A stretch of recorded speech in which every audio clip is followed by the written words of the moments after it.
We'll talk about Iron Family. We just posted the interview with the director of Iron Family, but it's a documentary about the life of a young woman with Down syndrome named Jazmine Faries, and she's an older.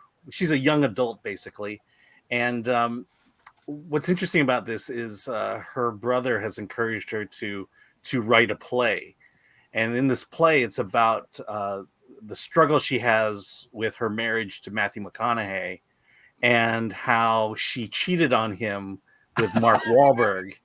Um, and uh, As you do. and it's I think when you listen to the interview, the film was essentially about the play, about the her writing it and the performing of it, but the director Patrick uh, Longstreth, he found he had more, and he really did have more, because he brought his cameras in. He interviewed Jazmine, her family, and then just this town that came around to support her. And apparently, she does this play every single year.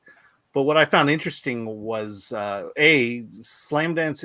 This is part of the Unstoppable series, so it's about people with disabilities, or it's a film made by people with disabilities. And in this case, Jazmine has Down syndrome, and there are a few fascinating things. One is the discussions that she has with her brother, who's kind of mentoring her on this play, and the discussions they have about writing. It's like, she'll start, going over the lines she says when she has this kind of monologue toward Matthew McConaughey, and he challenges her and says, "Would you really say these things? Would you really say that? Are you really getting the emotion of these feelings?"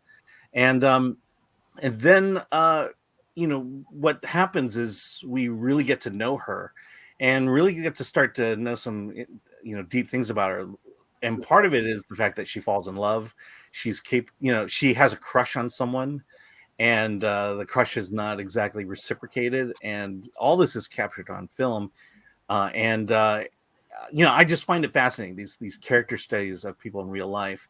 And then let's add on top of that, they live in rural America, the Rust Belt, and so she lives in a small town that was thriving in the mining era, and is now slowly dying. And I think it just captures a small part of America, and brings these characters, her mother, her brother, and herself, to life. And it's just a really sweet and I think thought provoking film as well. Is it? Can I ask, Alan? Is it funny? Because the premise. Well, let's get into the premise. Is funny. I mean, the Yeah. premise is like the premise is, here's a girl with Down syndrome. I have a stepbrother, by the way, who has Down syndrome, right? And I'd always heard there's a film reviewer from way back at Film Threat who also had a relative with Down syndrome, who described as the people with Down syndrome as God's little clowns, right? Like they're funny and honest, brutally honest.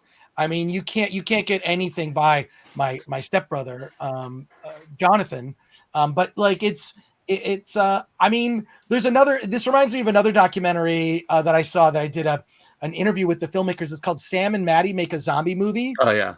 And it's these two guys who are friends, who both happen to have Down syndrome, who make like a zombie movie. And it's hilarious. They're the heroes in it. They're like these secret agent types that like are like super cool and have girlfriends, and like they're just, and then they like fight off a zombie attack that happens like during prom. It's, look up Sam and Maddie Make a Zombie Movie. But Iron Family, kind of like I haven't seen the movie, but I've read the description. It sounds just like that. It sounds like, Yeah. this is really fascinating. Like the imagination of this young woman to like write a play and then have the play performed honestly, with this drama with her, with a relationship that she's created with Matthew McConaughey. I understand she has other obsessions too, like Barbie dolls and whatnot. Mhm. Like, I don't know. I just think that's, I don't know. It could be on a double feature with Sam and Maddie Make a Zombie Movie, but I really love that. And I having seen Sam and Maddie, the subject matter is handled very respectfully, right? Like they're not made to look, stupid in the film. Like they come up with this script and they have these ideas, and they're both very passionate. They're also, Sam and Maddie in that movie are huge movie fans. Like they just love movies, can talk movies all day. They just wanted to make their dream come true and do a film. So this seems in the same vein. And I can tell from, we talked about this offline, like it's just seems very heartwarming too. Yeah. I mean, Sam and Maddie's a zombie movie. This is a romance. And, Right. and she gets her heart broken in this movie for real. And just the fact that she was perfectly fine with having it in that movie, and just to show that she has, she feels, and she's not afraid to have us kind of ease in on that part of her life. Yeah, well, we have a comment here. Oh man, I thought this was the next MCU movie about Iron Man's family. You could be right. Yeah. I feel like when anything kind of spirals into garbage when it comes to a franchise is when you bring in like the family version. They did that with Shazam. They did that with Superman. They did it with Batman. There's like, Batmite. There's Crypto, Superman's dog. When you start to bring in like that's when like a franchise is spiraled into garbage, which is pretty much what happened to every superhero, at least the DC comics. Back in like the 50s is when they kind of brought in all the family members. That's when it got, not that it wasn't kind of stupid before, but yeah, Iron Family, yes, is not an MCU film. So, it should be. It could be. It absolutely could be. Do a Google search on Iron Family. You will get Iron Man and his family. Well, there you go, TT. Thank you for that comment.